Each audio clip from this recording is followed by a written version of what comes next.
Hello, Yeshua. Hi, Rob.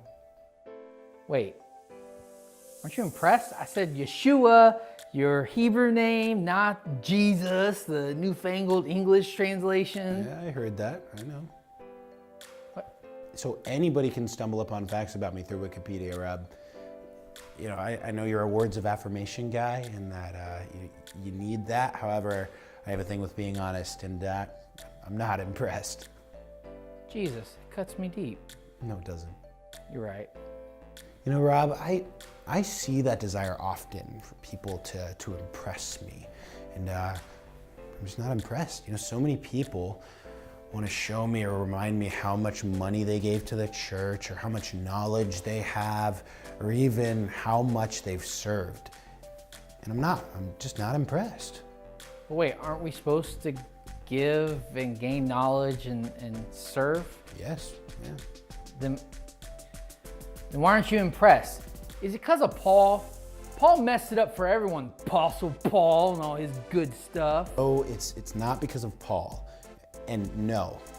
No what? You're getting a little sidetracked. You're too polite to interrupt me, but you're beginning to rabbit trail. You were thinking about whether or not Paul's thorn in his side was his mother-in-law, and the answer is no. Get out of my head, Jesus. And was Paul married? I'll try to stay out of your head, but if you try to impress me with that stuff that's not genuinely you, I'll get right back in there and see your motives. And I'm not going to answer that question. You can ask him on September 3rd. Okay, what happens on September 3rd? Wait. Am I gonna die on September 3rd? No, I'm just kidding. Oh, you had me there, man. That was a good one. Yeah, you know, Rob, you always have had a sense of humor, and I appreciate that about you. Let's get back to this question about not being impressed, right? What impresses me is when somebody responds with love. You know, so much of religion is about what you do and what you can do to get to me. You know, take for example tithing. You know, everything I taught wasn't supposed to be a guilt trip.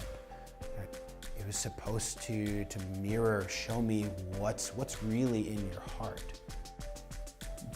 Okay, so should we not give to the local church? No, you should, definitely. But again, take for example, cussing, you know, swear words. So many people will put these little Christian cuss words out and tiptoe around what they're saying, but it's not the word that matters. It's are you angry? You know, are you saying, oh shoot, with anger in your heart? Because if you are, then I'm not impressed. You've only avoided saying a bad word, but you haven't changed your heart at all. Okay, you kind of confused me there. What do words have to do with the money and your heart? I don't know if I'm quite getting it there. Oh, that's okay, that's okay. So my commands weren't meant to be burdensome. They were meant to point to the way that you should respond to my love. So it's kind of like in my sermons when I give a joke and the crowd doesn't laugh and I say, hey, that was a joke, and then they laugh, like I'm kind of leading them to the appropriate response. Yeah, you're onto something. Okay, so what about this? Should I not give if I don't have a cheerful heart?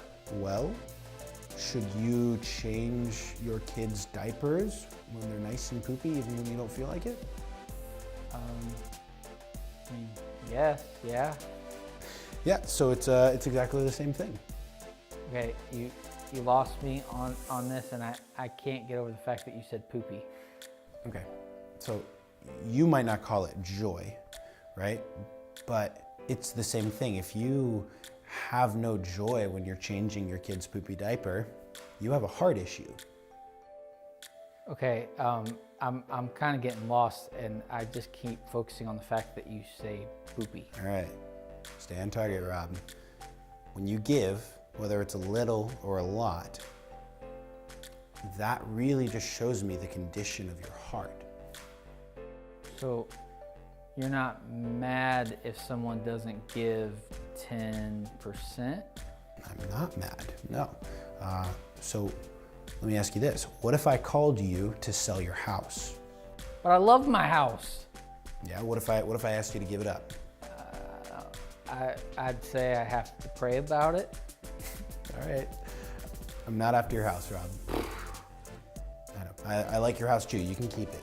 Again, what I'm concerned about is your love for me. The more you love me and the more important that is to you, the more open-handed you'll be with your stuff. Whether it's your car, your house, even $10. So you're not after our stuff, you're after the condition of our heart. Exactly. So like when I love you, I'll be willing to give you, it's not a percentage, that's the bare minimum. I respond by giving you my stuff. It's about love. Man, that makes a lot of sense. I love these conversations. I'm so glad that we could have this. Me too. I love you. Man, I know you do. Like your love, it's like it's changing me. It's challenging me to become better than who I could ever be on my own. Thank you so much for this. I love you too.